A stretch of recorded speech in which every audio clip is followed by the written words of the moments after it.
all that happy.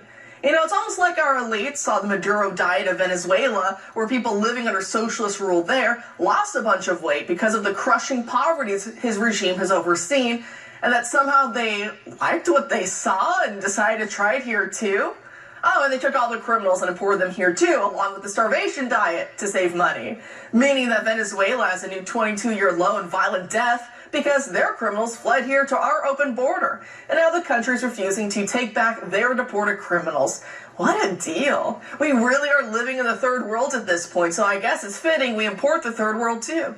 What I mean by that is that our elites are just divvying up the spoils of this once great nation for themselves and are leaving us to fight with each other in the streets for whatever scraps are left behind, in the same way that Venezuela or some of these other countries operate.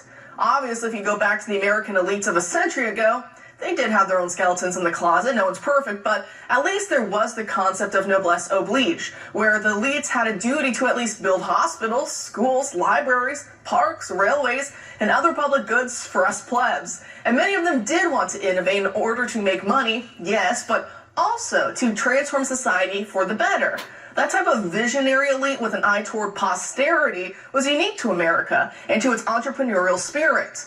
Now, all that we have left are elites fighting over grants and government regulations to strangle any newcomers to their monopolies who may dare to force them to innovate.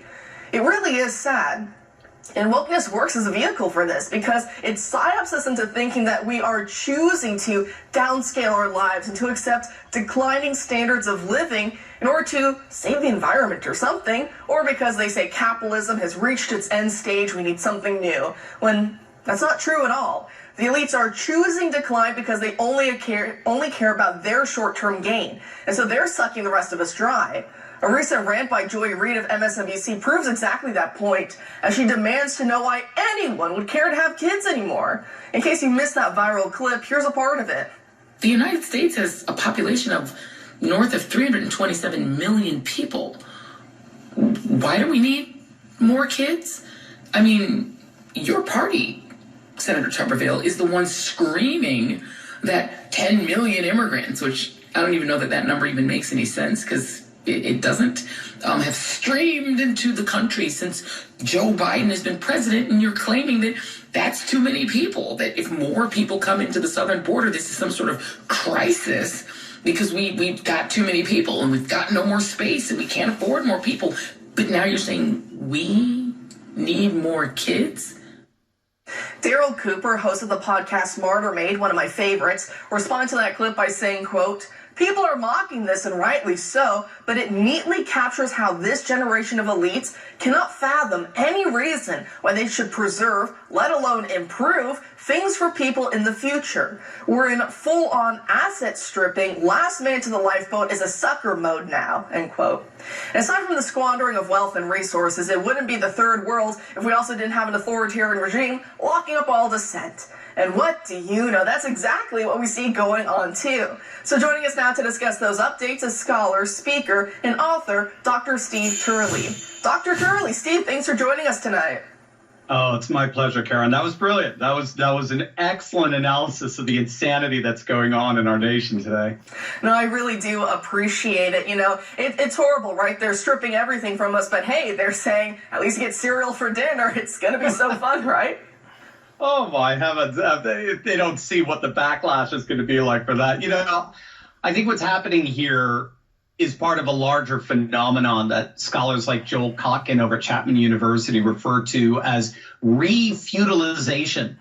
It's a fancy schmancy term to refer to the ways in which really and I mean, again, you laid it out beautifully, the ways in which the structure of our society is increasingly reflecting the kind of pyramid-like social structure that characterized the feudal Middle Ages. So, for example, today, like then, you have an astonishing concentration of wealth and power where very, very few people control pretty much everything. That Kellogg CEO with that, palatial background behind him, it was so symbolic.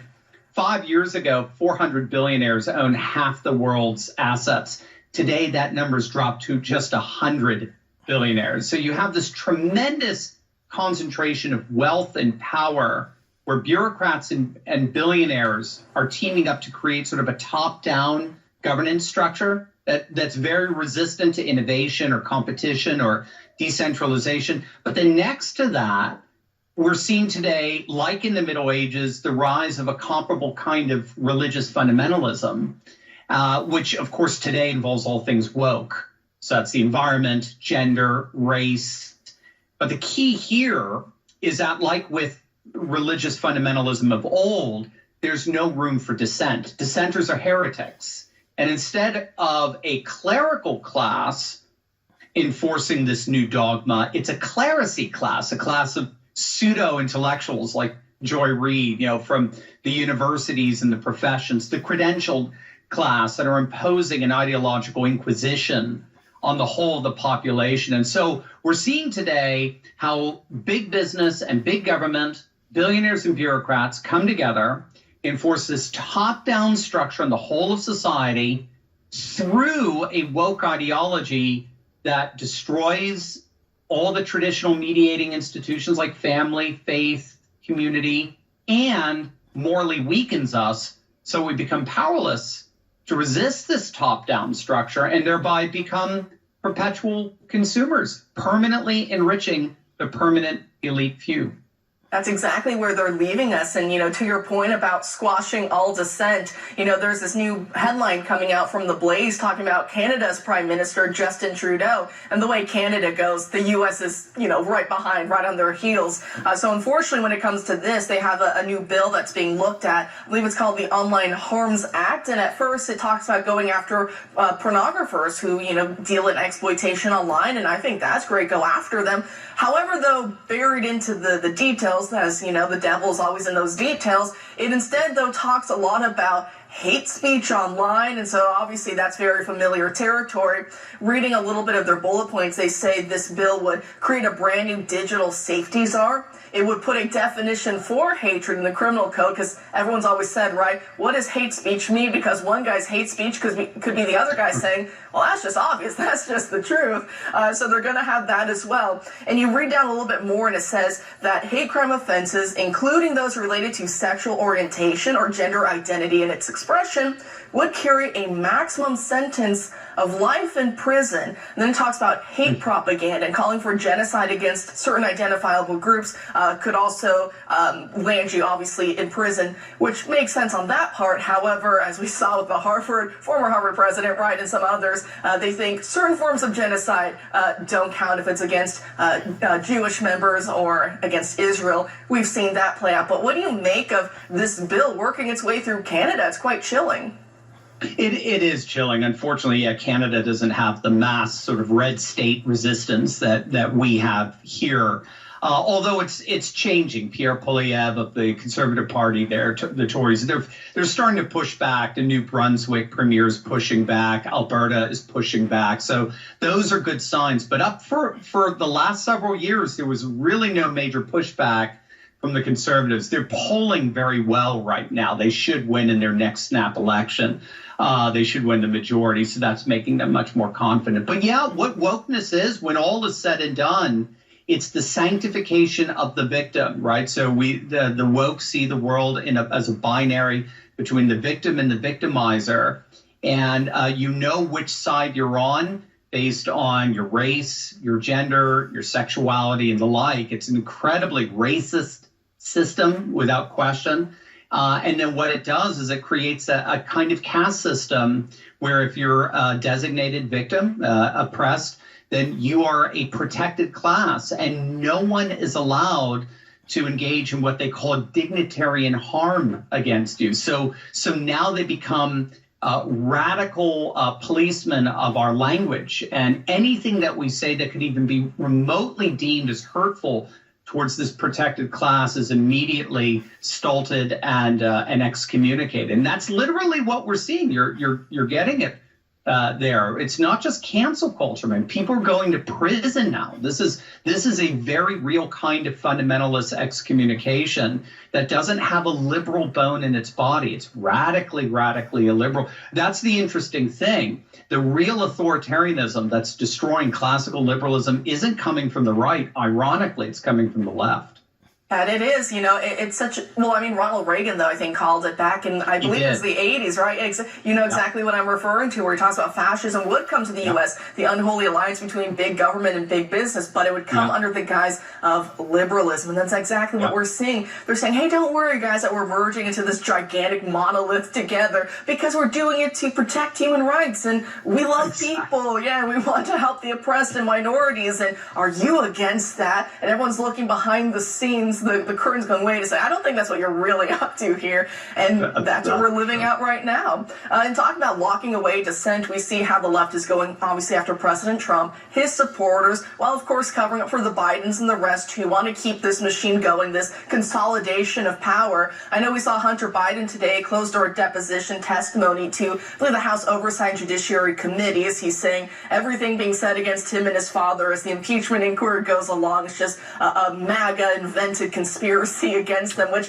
it's funny that lands, but I guess that lands only with Joy Reid's audience and maybe Maddow's audience, but that's what, he's saying. At the same time, we saw the Oversight Chairman James Comer saying, isn't it strange that the FBI, they deal with all sorts of, kooks and crazies, and, they talked to Christopher Steele, took everything he said, a foreign, spy, took everything he said without any kind of evidence. They even offered to pay him $1 million if he could prove anything in his Russiagate hoax dossier. He couldn't. They still accepted it as gospel truth. But now they're going after Alexander Smirnov, who came forward against the Bidens. Maybe he's lying, maybe he's not. I don't know. But there's plenty of independent corroboration against the Bidens. But what do you make of the FBI going after this informant so hard while, as we see, House Republicans are in the process of trying to, impeach their guy? Well, it's an extension of that caste system that's coming. The wonderful news is everyone sees it. There was a relatively recent Trafalgar poll that found that 8 out of 10 Americans believe we live in a two-tier justice system. They see, and again, this is so easy to see. They see that there are certain people in positions of privilege that get away, that are literally above the law, and then the rest of us are all, we're not even just under the law. There's a hyper weaponization of the law against us. It's more or less being referred to as anarcho-tyrannism. Anarcho-tyranny is when the police officer's writing you $100 check, a $100 ticket because you're 10 minutes over the meter while there's some homeless guy 10 feet away who's, taking a dump and shooting himself with heroin, and they do nothing about it. We're living in a time where I think more and more people recognize there's a protected class of people who basically get to do whatever they want. And it's becoming increasingly vile. They're seeing how immoral they are, how frankly, how they just have no problem whatsoever being utterly brazen in breaking the law. And then because they know nothing's going to happen to them, and they do that. And that just, again, that's not selling well with people. I have to tell you, because I think it fits very much in akin with what we're talking about here. But you see what's going on right now in Georgia. People are absolutely livid over that poor girl who was killed. Was it Lakin Riley, I believe her name is. This beautiful nursing student who was killed in Athens, Georgia, by an illegal immigrant, allegedly. And then you have this Democrat mayor there who we have on tape advocating policies that are, they're basically sanctuary state policies or sanctuary city policies for Athens.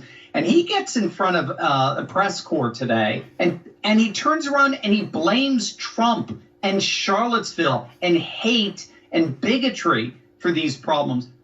People have had it. I think people see it.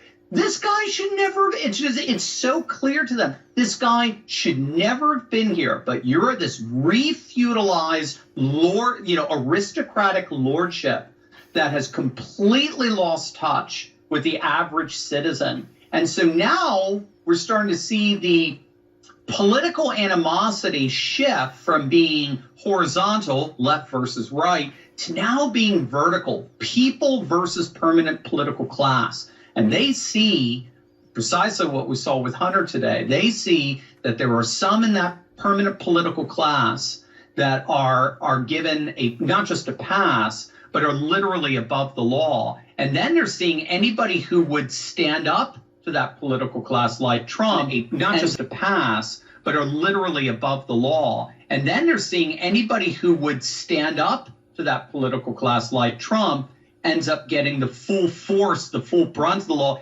even absurd things like that ruling with Judge Engoron, who I like to call freeze miser, against Trump, and Teacher James running around celebrating the interest payments that are being applied every hour. So I think people see it, and all it's doing is enraging. We have to remember, sorry, I'm going long this, but it's important. We have to remember the original feudal experiment in the Middle Ages was disrupted by a Protestant Reformation, which in many ways was a populist revolt. And I think we're seeing something very comparable happening right now.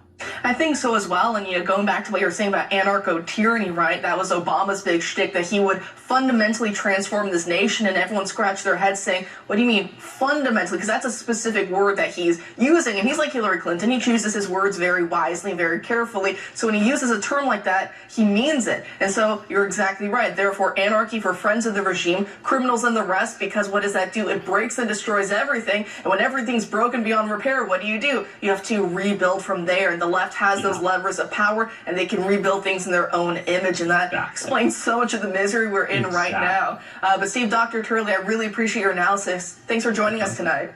Thank you so much. And coming